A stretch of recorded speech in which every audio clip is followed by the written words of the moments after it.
Investigações concluídas. 15 pessoas presas acusadas de participar de um esquema que adulterava leite com produtos químicos no oeste do estado continuam detidas. Elas podem responder pelos crimes de adulteração, falsidade ideológica e organização criminosa. A saúde que pede socorro. Em Sombrio, no sul do estado, o hospital que atende pelo menos 5 municípios da região pode fechar as portas. O principal problema hoje é que o prédio e o terreno onde funciona o hospital podem ir a leilão. Isso para arcar com dívidas trabalhistas de antigas administrações que ultrapassam R$1,5 milhão de reais. E ainda no esporte, as informações do Criciúma, que entra em campo daqui a pouco no jogo de volta pela Sul-Americana contra o São Paulo. E na segunda reportagem da série sobre a região metropolitana, um assunto que deve ser discutido de forma conjunta pelos municípios, o destino adequado para o lixo produzido na Grande Florianópolis.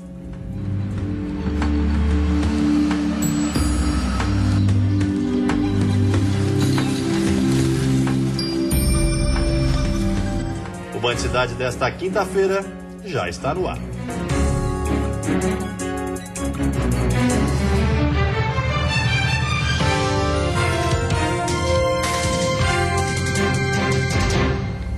Olá, boa noite. Boa noite. Fim das investigações sobre a adulteração de leite com produtos químicos no oeste do estado. O Ministério Público concluiu o processo e das 20 pessoas presas, 15 continuam detidas. Nos laticínios de Lajeado Grande e Ponte Serrada, 13 pessoas foram presas, mas 2 já estão em liberdade. Os envolvidos vão responder pelos crimes de adulteração, falsidade ideológica e organização criminosa. Cujas penas variam entre 4 a 8 anos. Aí depende da participação de cada um nos fatos. Em relação especificamente aos sócios proprietários, esse sim, a gente levantou que eles têm participação em praticamente todos os fatos denunciados, que são 25 fatos de adulteração e mais 29 de falsidade ideológica. Nesse caso, as penas podem, de acordo com o entendimento do Ministério Público, superar os 100 anos de prisão.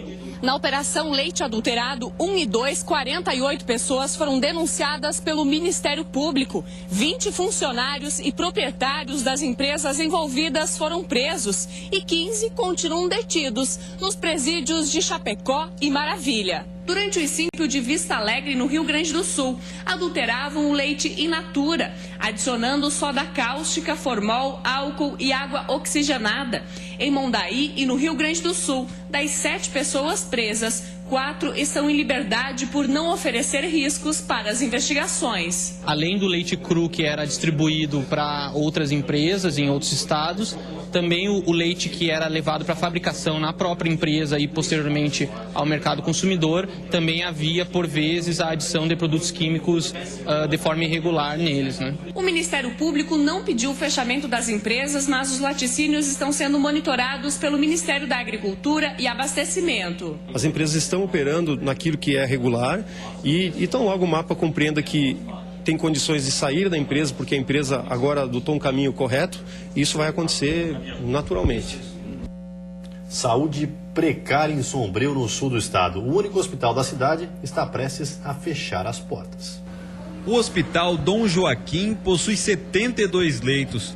Mais de 50 funcionários trabalham na instituição, que atende uma região com cerca de 60 mil pessoas, divididas em 5 municípios. Além disso, fica a 1 quilômetro da BR-101. Hoje, de toda a estrutura existente, apenas a emergência segue em atividade. O centro cirúrgico até julho recebeu pacientes. Agora, por falta de recursos, está desativado. É a segunda vez que estamos passando pela mesma situação e dessa vez a gente fica bem mais chateado porque simplesmente a gente vê que as autoridades viraram as costas para a gente. Para complicar ainda mais a situação, a associação que administrava a instituição renunciou esta semana e o hospital está sem diretoria. O principal problema hoje é que o prédio e o terreno onde funciona o hospital podem ir a leilão. Isso para arcar com dívidas trabalhistas de antigas administrações que ultrapassam R$1,5 milhão de reais. Os atuais funcionários também estão com salários atrasados. O fundo de garantia não é depositado desde 2009, dívidas que chegam a R$500 mil. Estes motivos podem levar o hospital a fechar as portas. Para a gerente de enfermagem, que trabalha na unidade há quase 10 anos, é preciso que as autoridades tomem alguma iniciativa para evitar o fechamento. E o que a gente solicita é que as pessoas, de outro escalão, de alguma coisa, que tentem fazer alguma coisa. Mas a gente quer imediato, assim, não quer assim, sonhar que amanhã vai ficar bom, ou que alguém traga algum suporte hoje aqui e que esse suporte em outubro, novembro já esteja liquidado. Não, a gente quer garantias de que as coisas vão continuar, para que as portas não se fechem. Logo depois da entrevista com a gerente de enfermagem, um exemplo prático da importância do Hospital Dom Joaquim.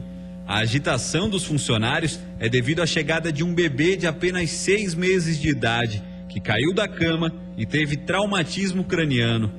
Graças ao trabalho dos funcionários, o menino foi estabilizado e, em estado grave, precisou ser transferido para a emergência especializada em pediatria de Araranguá. Se chegasse aqui e as portas estivessem fechadas, provavelmente ele teria ido a óbito, né? Então é inaceitável. Se vier a fechar, a população está totalmente, né? O hospital em funcionamento salvou a vida do teu neto. Com certeza. Tá? E hoje eu posso assim dizer que, por favor, é necessário que continue, que junte forças, não sei de onde, mas eu aqui, vocês estão vendo, eu sou a testemunha viva de que se não fosse o hospital, se não tivesse aberto as portas, mesmo com pouco atendimento, mesmo com pouco pessoal, ele provavelmente viria a óbito, porque não teria como socorrer, ele não teria como chegar até Araranguá. E a seguir a polêmica do Canto do Morcego, coletiva de imprensa esclareceu hoje como devem acontecer as novas construções. E ainda aprovada a criação de quase 1.000 funções gratificadas na Polícia Rodoviária Federal.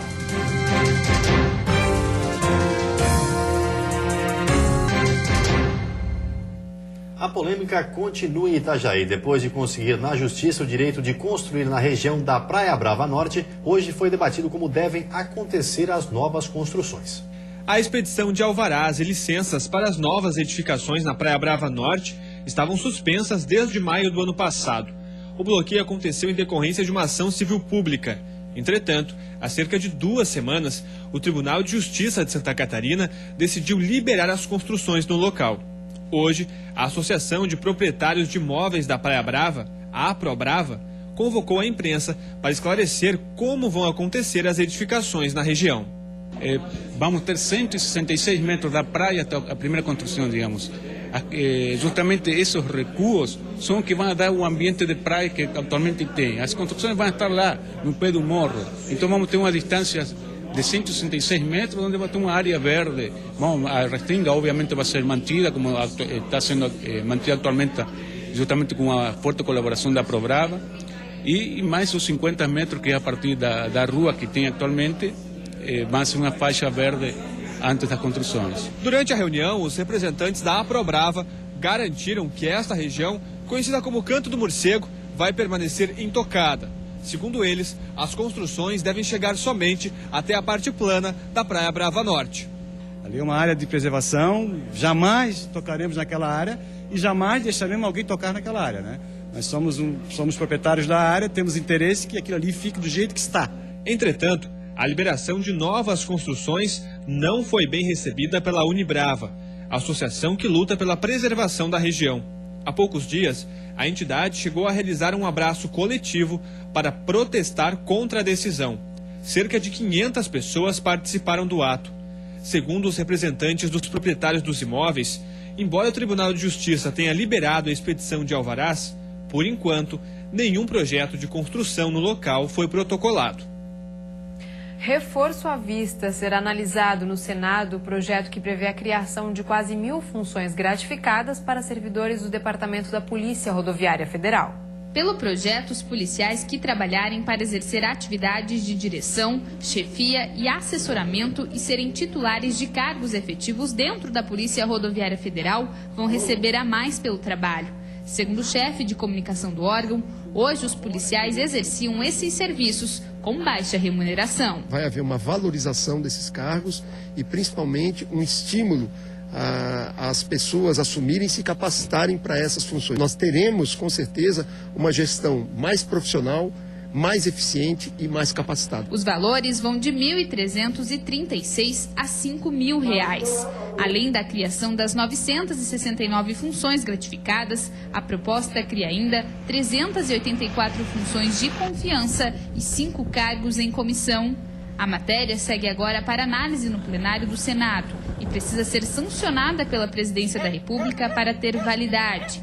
Esse ano, os policiais rodoviários federais, que vinham com o efetivo defasado há 10 anos, já começaram a receber o reforço nas estradas. 500 novos policiais foram contratados. Desses, 100 são para atuar nas rodovias catarinenses. E agora, com a vinda desses policiais, esses novos e os outros que estão vindo de outros estados, nós vamos conseguir fazer um trabalho bem melhor. Não teremos ainda o efetivo ideal, mas nós vamos sim fazer um trabalho muito bom, melhor do que já fazíamos, e a população com certeza vai sentir isso. E a seguir, bom para a economia catarinense. O Ministério do Turismo pretende ampliar investimentos com os parques temáticos. E no futebol, o Criciúma joga daqui a pouco pela Copa Sul-Americana.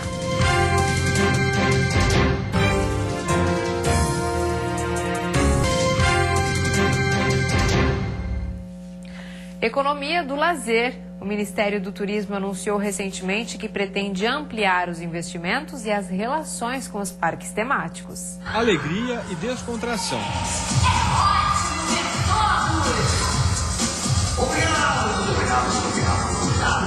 Assim é a rotina por aqui. Crianças e adultos se divertem com os brinquedos e apresentações. Ótimo, tudo muito legal. Muito boa, muito legal. Está se divertindo muito? Sim. Mas para criar e manter este mundo de fantasia e diversão, é necessário investir. Por isso, o governo federal pretende incrementar a participação dos parques temáticos no mercado do turismo. O objetivo é tornar os parques mais competitivos no mercado internacional. Em nota divulgada há poucos dias, o Ministério do Turismo afirma que vai apostar em estudos sobre a cadeia produtiva do setor, que vai potencializar os negócios. Pessoas visitaram os parques temáticos do Brasil. O faturamento das atrações chegou a R$1,5 bilhão de reais. O Parque Beto Carreiro, o maior do Brasil, contabilizou 1,5 milhão de visitas no ano passado. E para este ano, a previsão é receber 2 milhões de pessoas. Há 3 iniciativas principais. Uma do ponto de vista da questão tributária na hora de internalizar equipamentos para cá. Hoje em dia o preço de qualquer equipamento que só existe no exterior, porque a gente não tem indústria aqui para isso, ele praticamente dobra de valor. Então, se a gente conseguisse alguma forma de desoneração no mesmo estilo que a gente tem com bens de capital, porque é o caso, para gerar emprego e renda aqui, seria importante. Outra seria a questão também de dar o mesmo tipo de tratamento para financiamentos, né, principalmente de bancos oficiais, bancos de fomento, como BNDES, Badesca, etc., que poderia, de repente, trabalhar na promoção de taxas especiais para a geração de investimento aqui em parques temáticos. Para a coordenadora da Secretaria de Turismo de Itajaí, cidade a cerca de 30 quilômetros de Penha, os recursos investidos no parque se traduzem em aumento do número de visitantes por toda a região. É importante porque ele tem uma opção de lazer, né? Um parque, ele pode ir um dia, pode ir 2 e pode ficar na região e usufruir de todas as coisas boas que tem ao redor. A instabilidade continua nesta sexta-feira, com chuva isolada no início e no final do dia, especialmente entre a Grande Florianópolis e o litoral norte. No decorrer do período, o sol aparece nas demais regiões.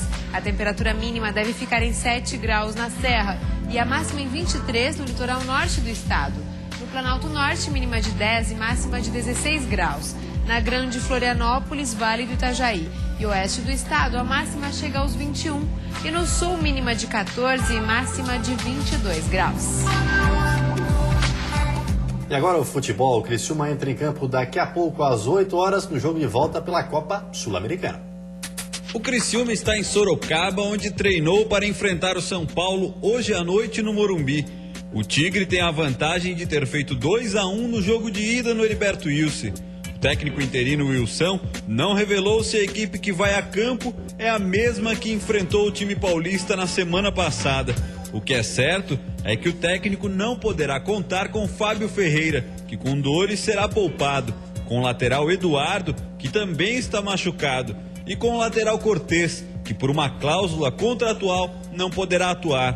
mas Wilson garante que quem entrar dará conta do recado. Não temos dúvida nenhuma que a equipe vai lutar bastante. E mesmo se tratando de um jogo difícil contra o São Paulo no Morumbi, nós temos a condição de irmos lá e conseguir essa vaga na Sul-Americana. E a seguir, jovens mais interessados pela política, a TRE realiza debate sobre as eleições com estudantes da capital. Na segunda reportagem da série sobre a região metropolitana de Florianópolis, você vai ver a importância de tratar do descarte do lixo de maneira integrada.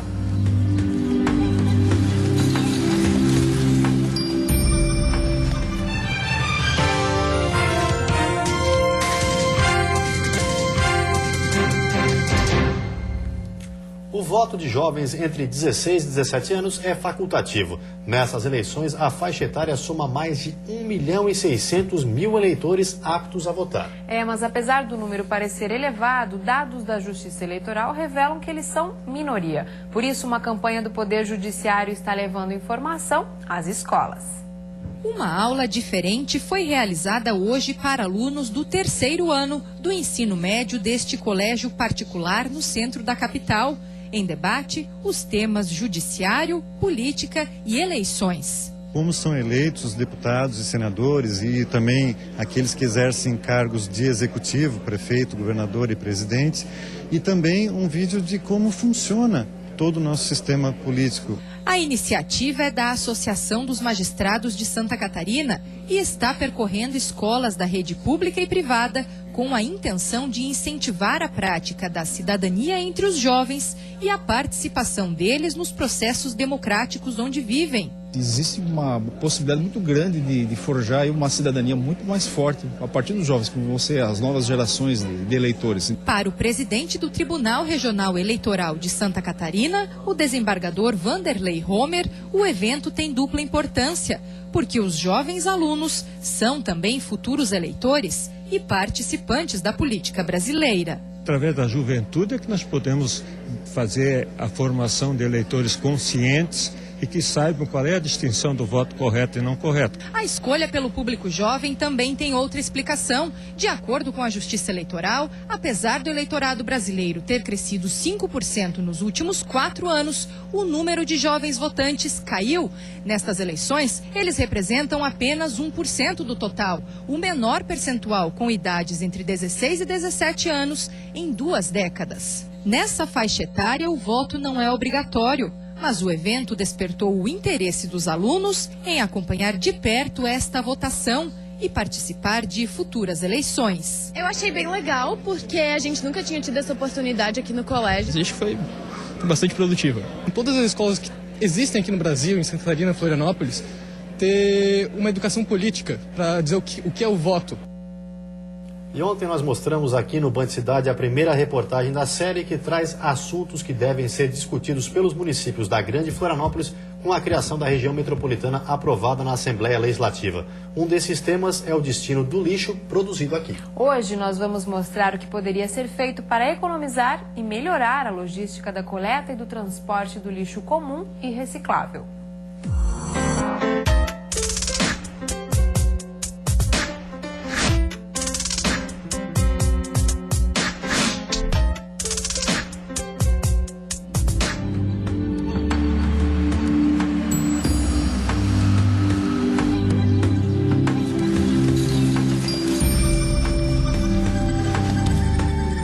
Roseli tem todo o cuidado na hora de separar o lixo comum do reciclado.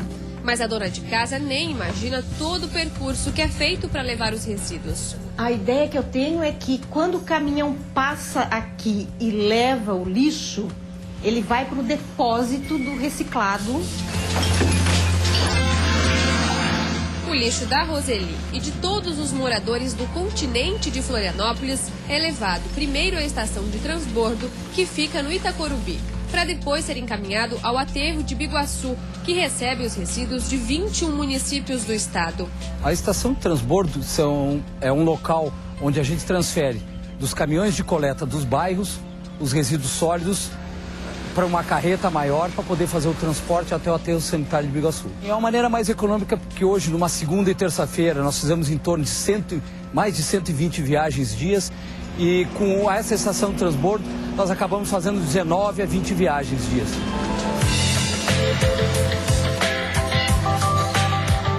O lixo da região continental de Florianópolis precisa entrar na ilha de Santa Catarina para ir até a estação de transbordo.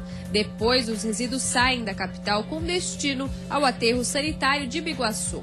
São José também tem problemas no transporte. Como não há transbordo no município, os resíduos precisam ir até a estação de Palhoça para depois chegar ao destino final. As cidades dependem umas das outras, não só no destino do lixo comum. Para se ter uma ideia, do material seletivo coletado em Florianópolis, apenas metade fica na associação dos catadores da capital. O restante é doado aos municípios de São José, Palhoça e Biguaçu. Na ilha catarinense, os catadores não dão conta de todo o material. Já nos outros municípios, não há estrutura suficiente para a coleta. Com a aprovação da região metropolitana, essas e outras questões poderão ser discutidas de forma conjunta. De acordo com especialistas, o planejamento pode diminuir os custos e aumentar a estrutura. Você não consegue pensar em gerenciamento isoladamente, né? E como nós temos uma região ali conurbada de municípios, São José, Biguaçu, Palhoça, Florianópolis, qualquer atitude que se pense para melhorias, para minimização de custos, vale também para os outros. Para o diretor de operações da CONCAP, a criação da região metropolitana pode até incentivar a instalação de indústrias, já que a maior parte do plástico processado aqui precisa ser encaminhado a São Paulo. O mesmo acontece com os metais, que são levados ao Rio Grande do Sul, e com os pneus que vão para o Paraná. E a implantação também de unidades de processamento desses produtos orgânicos, que podem gerar biogás, esse biogás ser aproveitado de diversas formas como energia, e também todos os materiais secos que serão reintroduzidos como matéria-prima na indústria.